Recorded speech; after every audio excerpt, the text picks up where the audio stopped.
So similar to how we've seen account hijacking for however long there have been logins on machines, account hijacking is a large issue in social media. Hello, everyone, and welcome to the CyberWire's Hacking Humans podcast, where each week we look behind the social engineering scams, phishing schemes, and criminal exploits that are making headlines and taking a heavy toll on organizations around the world. I'm Dave Bittner from the CyberWire, and joining me is Joe Kerrigan from the Johns Hopkins University Information Security Institute. Hello, Joe. Hi, Dave. We've got some great stories to share, and later in the show, we've got Joe's conversation with Sam Small. He's the Chief Security Officer at ZeroFox. But before that, we've got a quick word from our sponsors at KnowBe4. So how do you train people to recognize and resist social engineering?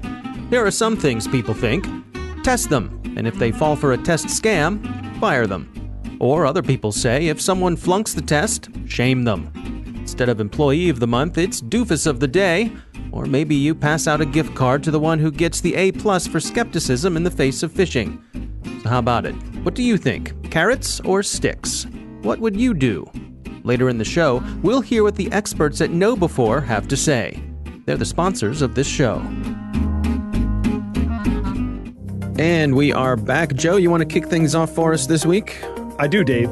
I have an article from Hub Pages, which is a community of writers who produce things of interest to other people. And this one comes from Terry Davis, who worked for the California Department of Corrections for 25 years. Huh.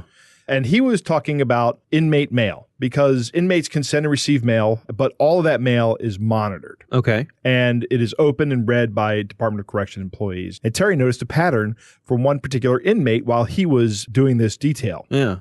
And for the first week of every month, the inmate would send 10 handwritten letters a day to various women. Okay. The letters were all identical, with the exception of the name of the woman and the address they were going to. Okay. But they were handwritten, and they were written verbatim, one to the next. And the letters always started with, "I don't normally write to people, but," and then he'd say, "I read your letter in Pen Pal magazine," or something. Right. And he would go on to describe his situation and how he needed to have someone to communicate with because he was isolated, and even inside prison he was isolated. He didn't have any friends on the outside, no family. And he would tell his story about how he was in the wrong place at the wrong time. The reason he's in prison is because he didn't know they were going to commit a crime that night. He fell in with the wrong group of people, and so on. And it was a long letter that he'd write. He's being straight up about being in prison. Right. And who knows if he colored the story in any way, shape, or form, but... I would imagine it's heavily colored. Yeah. But it wasn't an outright scammer. By what this person, Terry, who wrote the article, read, he was telling a plausible story. A plausible story, right. Yeah, okay. In the following weeks, Terry noticed that this inmate would be writing about 1 or 2 letters a day. He wouldn't be writing the same letters, but these letters were more tailored. For example, if the woman that he was writing to was a particularly religious woman, he would say that he had been going to chapel and that the services were actually becoming meaningful to him, and they'd have discussions about the sermons, and they'd have Bible verse discussions and things like that. If the woman had kids, he would tell a story about how his father was abusive and abandoned his family, and that he always wanted to have kids, but he would never treat his family like that. He wanted to be a good father. I see. Right.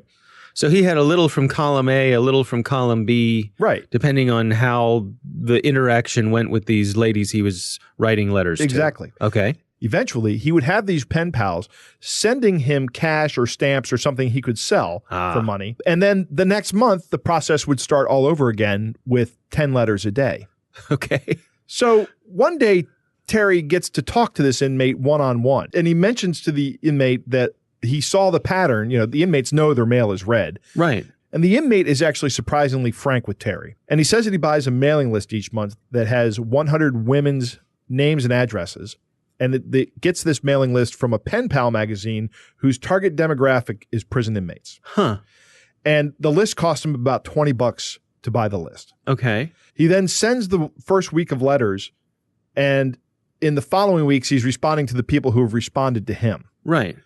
And eventually he convinces these women to send him in cash and stuff, and he winds up making about $100 a month, which doesn't seem like a big take. Yeah. When you're in prison, it's significant. So each month he's raking in a profit of about $80. Huh. Which is probably significant. It's interesting because, I mean, I see this as, and also he's sort of filling the time. He's got a routine down. Week 1, I do this. Week 2, I do this. Exactly. He's got his own little small business here. He does. And he's filling the hours that he's He's, got a fill there, so why not? What else is he going to do? Yeah. He also had a long game, though. He was looking for someone to move in with when he got out. And he actually succeeded in getting a woman to fall in love with him, right? It becomes the long romance scam. Right. And on the day he was paroled, she picked him up and took him home. And she was a divorced woman who had a nice house in a good neighborhood. The house was paid for, right? So it was a stable home. And 6 months later, she comes home and he's gone. And so is all of her jewelry, all of her credit cards, all of her cash, Yeah. So she gets hurt pretty bad in this story. Terry's point in this whole article is that these inmates on the inside really have nothing but time. Right. That's what they're there to do, is to serve time. And many of them will use that time to try to run scams like this with people on the outside. They'll even exploit their friends and family if they can. Yeah. So it's fascinating to me that the prison allowed this, because anyone who would look at this would see he's writing multiple letters. He's got this little machine going here where he's making money. I guess technically what he's doing is not against the rules. Right. It's probably not even illegal. No, there's no rule against having pen pals. He's not saying anything untrue. He's just saying, out of the goodness of your heart, can you please send me some money? And people do. Right. Now, fascinating. The thing to put the word out about is to warn your friends that these scams exist. Right. What's interesting to me about this is that this guy does this even though it's a small scale operation for him. I mean, he's making $80 a month, which is not a huge amount of money. Yeah, but in prison, maybe it is. Right. It's exactly. enough. It's still enough for him to continue to do it. Right. We had a story last week where someone lost like $40,000 to scammers. They were a little more advanced. But the spectrum of scam is very large in all directions. Yeah, that's interesting. I also wonder about the people who sign up to be pen pals with prisoners. I guess they want to be good people and help people to maybe in a time of need who sincerely want to reform themselves, but they have to be careful that they could be part of a long con here, like this guy did, fooling a woman to fall in love with him, have him move in, and he ended up taking her for a lot of things she owned. Yeah, Terry makes a point in the article that he only ever saw one of these relationships work out in what people would consider a successful manner. And that 99% of the time it's a scam. Wow. Yeah. All right. Well, it's interesting stuff. That's a new one to me. Yep. Well, my story this week, I want to talk about some of the ways scammers are trying to target our paychecks. And I know a lot of us get our paychecks by direct deposit. Yes. That is probably the most convenient way to get paid. You get an email however many times, once a week, every couple of weeks, whatever it is your interval is, and it says, congratulations, you've been paid. And the money just shows up in your bank account, and it's convenient. I don't get an email. You do not? No. Oh, well, I do. Okay. So to that point, there are several different ways that folks are trying to scam people out of their paychecks. And by the way, they're particularly targeting folks who work for universities. So I better pay attention. Exactly. So they will send you a phishing email that looks like it came from HR, and they'll say, we have to do a survey, or we need some information from you in order to do X, Y, or Z. Please visit this site. They'll ask you a few questions, and then they'll say, to verify you are who you are, please put in your username and password. And then they've got you. Right. Then they log into the HR system, and what they do is they change the routing information for your paycheck. So when you get your paycheck automatically deposited, direct deposited, it goes to another account that is not yours. Right. The problem with this is, for the folks who don't get emails, like you, I guess, it could take a couple days to realize that, hey, I didn't get paid. Right. And then you go to HR and you say, I didn't get paid this week. And they say, oh, well, let me look into that. And so there's this time delay. Right. And in the meantime, the scammers have got your money, out of the account. And they're gone. Right. They're long gone. Now, there's another way that they can do this, and that is targeting HR. There was someone sent us a story about some scammers who were using information they had gotten from stolen applications for rental units in an apartment complex. So think about all the information you put down on a rental application. Right. Right. Lots of personal information there, lots of financial information, maybe a canceled check from your employer, your signature, basically everything you need to pull off this scam. So these bad guys were using these applications that had been stolen from an apartment complex, and then they would send an email or a fax to HR at the company and say, hey, this is Joe Smith and I want to have my paycheck sent to my new bank account. Right. And the HR people would look at it and they had everything they needed there. Right. They might even have the old bank account information. Exactly. Right? Exactly. Change it from this routing number in this account to this routing. Well, right. This checks out because they have the correct information. And here's my signature, which checks out. Mm-hmm. And same thing would happen. So in this case, the HR people would change the routing information. And in this case, the person getting paid has no idea it's been changed. Right. Right. And same sort of thing happens. It takes a little while to track down. And in the meantime, the money is gone. Right. So I have a question. Yeah. In these cases, who's liable? It's an interesting thing. There was a case of this where a university got hit, and the university made the people whole at their own expense, really out of the goodness of their heart. I think they said, okay, we're going to make sure everybody gets paid this one time. Right. Well, if I am, as a university employee, a victim of a phishing scam where I provide my login credentials, right. Right. And then the scammers then use the information I provided to change my routing information, I would understand if they said we're going to do this one time. But in the second case where you talk about somebody sending a fraudulent fax to HR and HR just going ahead and changing the information, I think if that happens 100 times, the university should be liable, or the employer, any employer, because I think that's reasonable. There should be better checks and balances than I receive a fax and I go ahead and do it. Yeah. Yeah, there was a tip here that caught my eye, something that I hadn't heard before in terms of protecting yourselves to replying to these possible phishing emails. And that was, if you're suspicious about an email, say you get an email from HR, rather than using your email's reply feature, use your forward feature. So you get an email from HR, hit the forward button, and then you manually enter in the email for HR. Right? Chances are you're going to have the right email address for HR in your address book. Right. So it's going to, even if it auto enters it, it's going to be the correct one from HR. So that way you're less likely to be replying to a scam email address, a lookalike email address, something like that. I thought that was a clever tip. I hadn't really thought about that one. It's a small little step that could lower the chances of you replying to a phony email address. Yeah, it's kind of like entering the URL when you get the Bank of America letter. Yep. Don't click on the link. Yep. Or email, rather, not a letter, but don't click on the link, enter Bank of America in your web browser. It's the same kind of thing. You're just doing it in the to field of your email. Yeah. It's not going to change the world, but it's a good little tip and probably a good habit to get into. It doesn't take you a whole lot of extra time. Right. All right, Joe, those are our stories. It's time to move on to our catch of the day. All right. Joe, our catch of the day this week was sent in by a listener. This is someone who goes by the name Flowetry. Flowetry. Which I think is lovely, like poetry with an FL. And so this email that they sent us is titled, Stop Contacting the Wrong Office. And it goes like this. Sometimes I wonder if you are really, really with your senses. How could you keep trusting people and at the end you will lose your hard-earned money? Or are you being deceived by their big names? They impersonate on many offices, claiming to be governors, directors, chairmen, or of one office or the other. Their game plan is only just to extort your hard-earned money. Now the question is, how long will you continue to be deceived? Sometimes they will issue you fake check, introduce you to fake diplomatic delivery, unexisting online banking, and they will also fake wire transfer of your fund with payment stop order and even send you fake ATM cards, etc.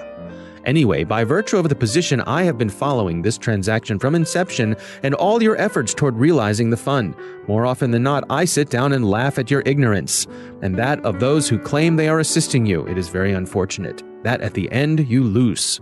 Although I don't blame you because you are not here in Nigeria to witness the processing of your payment in Nigeria. The problem you are having is that you have been told the whole truth about this transaction, and it is because of this truth that they decided to be extorting your money. The most annoying part is even fraudsters have really taken advantage of this opportunity to enrich themselves at your expense. Those you feel are assisting or working for you are your main problems. I know the truth surrounding this payment, and I am the only person who will deliver you from this long suffering if you will abide by my advice. Whew, thank you. They claim they are helping you and forward all the fraudulent emails you receive to them. At the end, they do nothing about the fraudsters. Soon they will ask you to pay money to receive a compensation of millions of dollars. Do not pay any money to them because they are only interested in your hard-earned money and you will never receive any compensation in return. They will always keep coming back to ask for more money. Please, I beseech you to stop pursuit of shadows and being deceived. Feel free to contact me immediately if you receive this email so that I can explain to you the modus operandi guiding the release of your payment. Do not panic. Be rest assured that this arrangement will be guided by your embassy here in Nigeria. You're urgently requested to provide me with the following information: full name, address, telephone number, passport or national identity copy. Contact me upon the receipt of this mail if you wish to receive your fund and stop wasting your hard-earned money. I wait your urgent response. Yours sincerely, Mr. Ibrahim Mustafa Magoo, Chairman, Economic and Financial Crime Commission. Wow. That is an excellent catch of the day. I haven't seen one this good in a while in terms of just Nigerian scams. Yeah. This is excellent. Kind of turns it on its head, doesn't it? It does. Hey, there are Nigerian scammers out there, but you can trust me. I'm here in Nigeria. That's right. Brilliant. I am your friend on the ground here in Nigeria. I am the chairman of the Economic and Financial Crime Commission, and I am the one who will make sure you get all of your Nigerian money. Right. Don't trust those other folks. You can trust me. Poetry, this is awesome. Thank you so much. All right. That is our catch of the day. Thanks for sending it in. Coming up next, we've got Joe's interview with Sam Small. He's the Chief Security Officer at ZeroFox. But first, a word from our sponsors, KnowBe4. Let's return to our sponsor, KnowBe4's question: carrots or sticks? Stu Showerman, KnowBe4's CEO, is definitely a carrot man. You train people, he argues, in order to build a healthy security culture. And sticks don't do that. Approach your people like the grown-ups they are, and they'll respond. Learning how to see through social engineering can be as much fun as learning how a conjuring trick works. Hear more of Stu's perspectives in KnowBe4's weekly Cyber Heist News. We read it, and we think you'll find it valuable too. Sign up for Cyber Heist News at knowbe4.com/news. That's KNOWBE, the number 4.com/news. And we are back. Joe, you recently had the opportunity to speak with Sam Small from ZeroFox. I did. Sam is a Hopkins alum, and he's also the Chief Security Officer at ZeroFox. And he was good enough to give me some of his time for the interview. Let's take a listen. All right. So similar to how we've seen account hijacking for however long there have been logins on machines, account hijacking is a large issue in social media.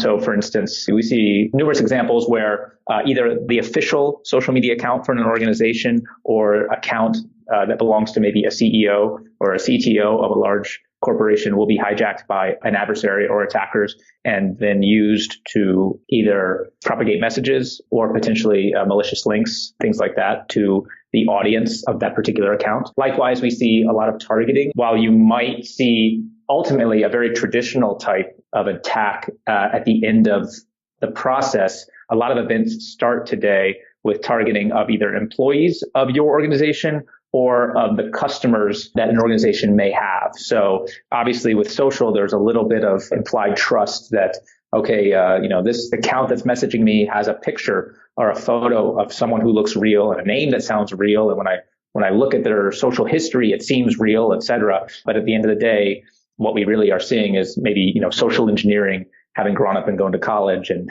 being proliferated at scale.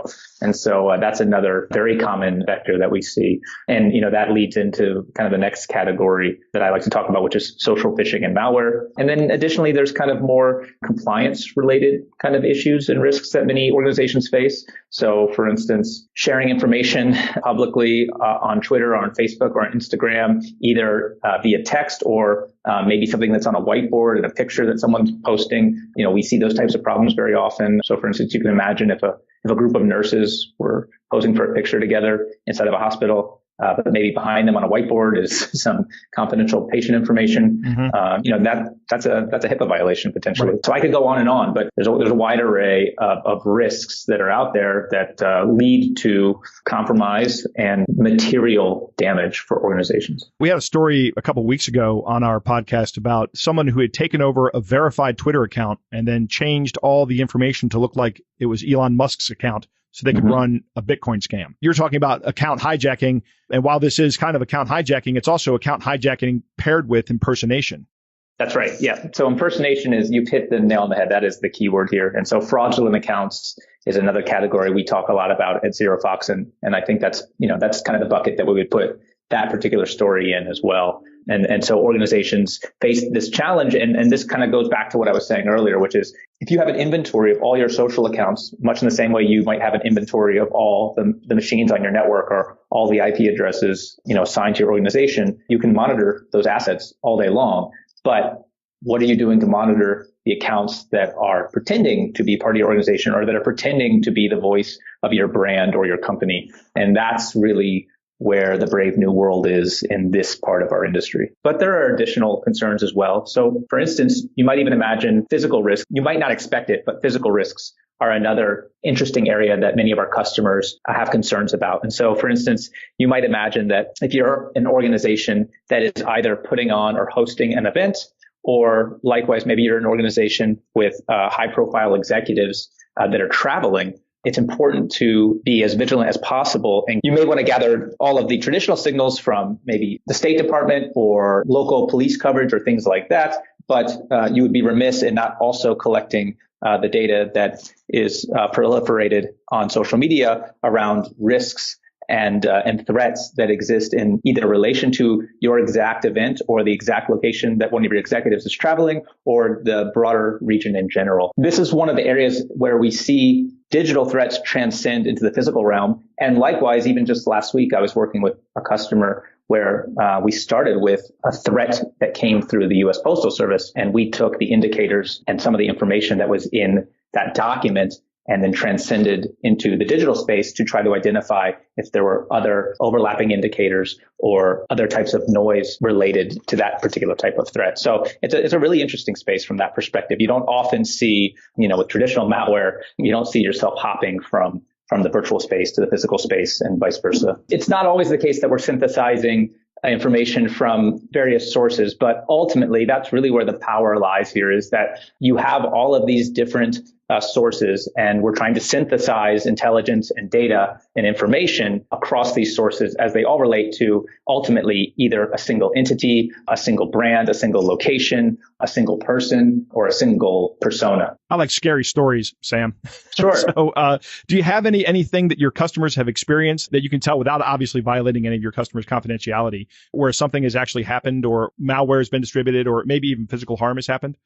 I will give you a few generic examples that don't involve our customers, but they do involve real people in real organizations. And these are more stories I've collected and we've collected here at ZeroFox over the years from public-facing events. So one of the types of attacks that's fairly common begins with customers who are trying to either express frustration or seek help from a brand or a retailer that they've interacted with. So for instance, if you bought something from a retailer or whether they're online or a traditional brick and mortar store, and you're an unhappy customer or you're seeking customer support, a lot of that stuff happens on social these days. I'm sure everyone has seen that type of occurrence. And so often what happens is attackers kind of lay in wait for someone to mention a retailer or use a hashtag related to a particular organization's campaign. And then what they'll do is they'll have an account set up, lying in wait, that has the same logo as the organization that's mentioned, same display name as the organization that's mentioned, and perhaps a slightly different but realistic looking handle, regardless of the social network that it's on. And then what will happen is because this communication kind of happens in real time, where you send a tweet and you get a tweet back immediately, or you send a message and you get a message back immediately, it can easily fool even a sophisticated user into thinking that they're interacting with the organization that they're trying to reach or that they've mentioned. And then normally what happens is the adversary will share a link saying, hey, I'm sorry you're experiencing this pain with our service or our product, or let me put you in touch with the right people. Follow this bit.ly link And then what happens? You have, a drive-by download, or you have a form that looks very much like the login page to one of these services, whether it be, like a PayPal or an Amazon or what have you. Now you have either a compromised machine or a compromised account.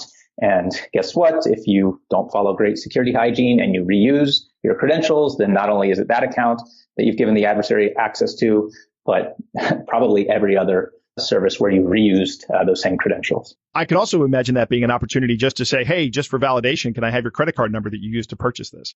Well, that's exactly right. Yeah. What's your credit card number, or, give us your social security number, or, what have you. You need to reset your password. Please follow this link and reset your password here. Again, giving access to your password that you would typically use for that service. What can individuals do to protect themselves against these kind of attacks where somebody's jumping into the middle like that? It's important to be aware of and know how to recognize the UI and UX of verification. So a lot of these platforms like Facebook and Twitter have the concept of verified accounts. And if you know how to recognize that, that can give you a sense of assurance that you're speaking with or engaging with the brand as you intend.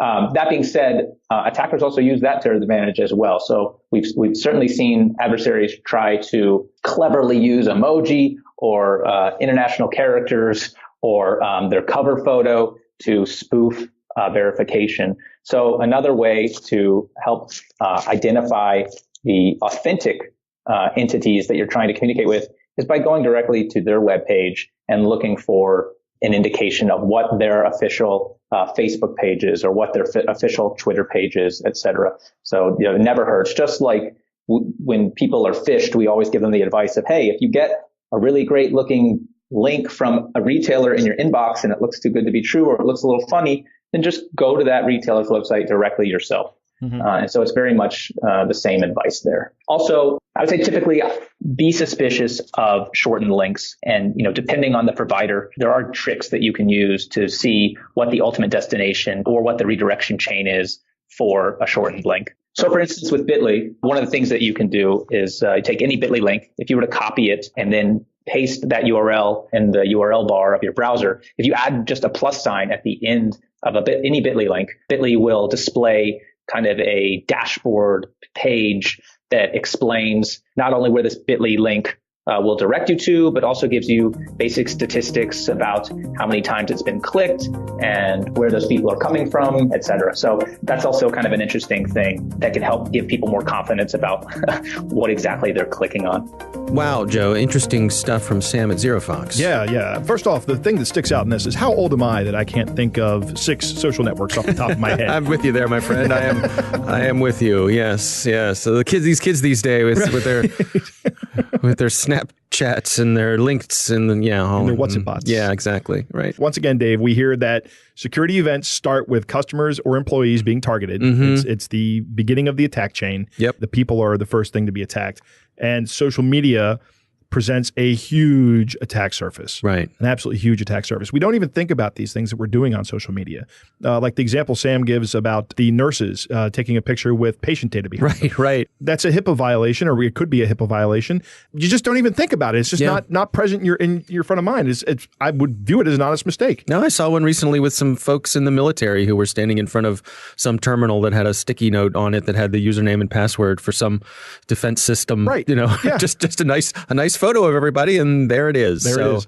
Yeah, interesting. But while social media does present the huge attack surface, it also offers an opportunity to collect risk data, which is what Sam was talking about as well. And that is a great way of looking at the social media landscape a little bit differently, I think. And it's useful. I find that very interesting.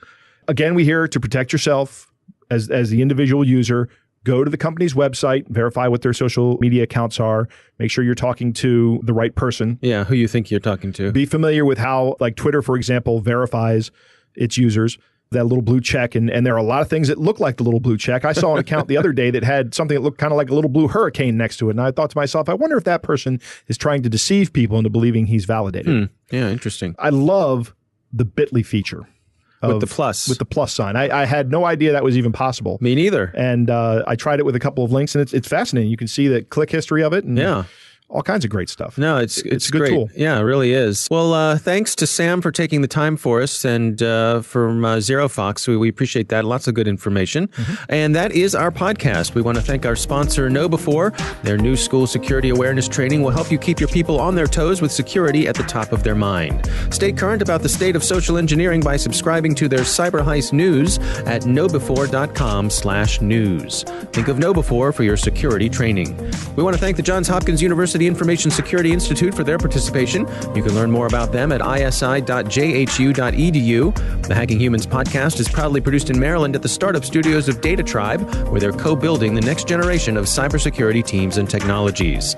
Our coordinating producer is Jennifer Iben. Our editor is John Petrick. Technical editor is Chris Russell. Executive editor is Peter Kilpie. I'm Dave Bittner. And I'm Joe Kerrigan. Thanks for listening.